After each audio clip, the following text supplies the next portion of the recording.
اور تم سے ذوالقرنین کے بارے میں دریافت کرتے ہیں، کہہ دو کہ میں اس کا کسی قدر حال تمہیں پڑھ کر سناتا ہوں۔ ہم نے اس کو زمین میں بڑا اقتدار دیا تھا اور ہر طرح کا سامان اس کو عطا کیا تھا، تو اس نے ایک سفر کا سامان کیا، یہاں تک کہ جب سورج کے غروب ہونے کی جگہ پہنچا تو اسے ایسا پایا کہ ایک کیچڑ والے چشمے میں ڈوب رہا ہے، اور اس چشمے کے پاس ایک قوم دیکھی۔ ہم نے کہا ذوالقرنین،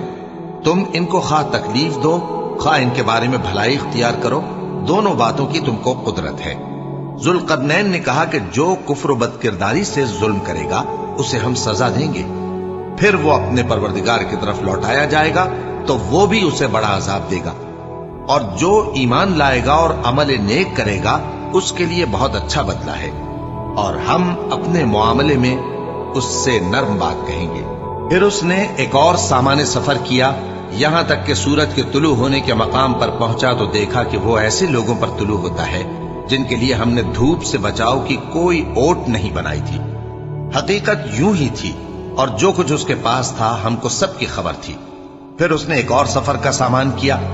یہاں تک کہ دو اونچے سیدھے پہاڑوں کے درمیان پہنچا تو دیکھا کہ ان کے اس طرف کچھ لوگ ہیں کہ بات کو سمجھ نہیں سکتے۔ ان لوگوں نے کہا کہ اے ذوالقرنین، یاجوج اور ماجوج اس علاقے میں فساد کرتے رہتے ہیں، بھلا ہم آپ کے لیے خرچ کا انتظام کر دیں کہ آپ ہمارے اور ان کے درمیان ایک دیوار کھینچ دیں۔ ذوالقرنین نے کہا کہ خرچ کا جو مقدور اللہ نے مجھے بخشا ہے وہ بہت اچھا ہے، تم مجھے قوت بازو سے مدد دو، میں تمہارے اور ان کے درمیان ایک مضبوط رکاوٹ بنا دوں گا۔ تم لوہے کے بڑے بڑے تختے میرے پاس لاؤ۔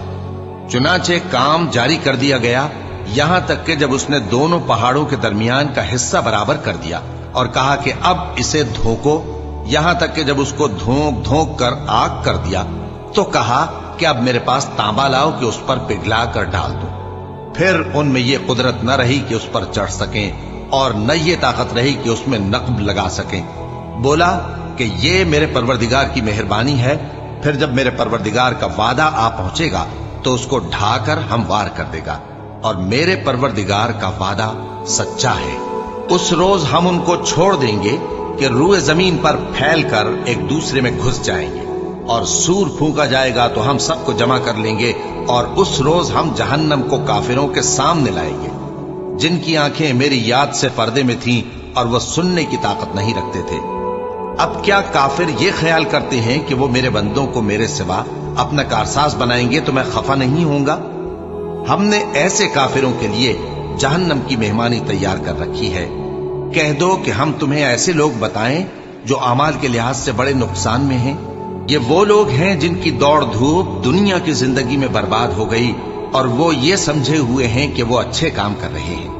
یہ وہ لوگ ہیں جنہوں نے اپنے پروردگار کی آیتوں کو نہ مانا اور اس کے سامنے جانے سے انکار کیا، تو ان کے اعمال ضائع ہو گئے، سو ہم قیامت کے دن ان کے لیے کچھ بھی وزن قائم نہیں کریں گے۔ یہ ان کی سزا ہے، یعنی جہنم، اس لیے کہ انہوں نے کفر کیا اور ہماری آیتوں اور ہمارے پیغمبروں کی ہنسی اڑائی۔ جو لوگ ایمان لائے اور عمل نیک کیے ان کے لیے بہشت کے باغ بطور مہمانی ہوں گے، ہمیشہ ان میں رہیں گے اور وہاں سے مکان بدلنا نہ چاہیں گے۔ کہہ دو کہ اگر سمندر میرے پروردگار کی باتوں کے لکھنے کے لیے روشنائی ہو تو قبل اس کے کہ میرے پروردگار کی باتیں تمام ہوں سمندر ختم ہو جائے، اگرچہ ہم ویسا ہی اور اس کی مدد کو لائیں۔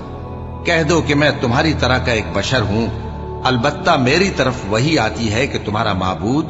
وہی ایک معبود ہے، تو جو شخص اپنے پروردگار سے ملنے کی امید رکھے چاہیے کہ عمل نیک کرے اور اپنے پروردگار کی عبادت میں کسی کو شریک نہ بنائے۔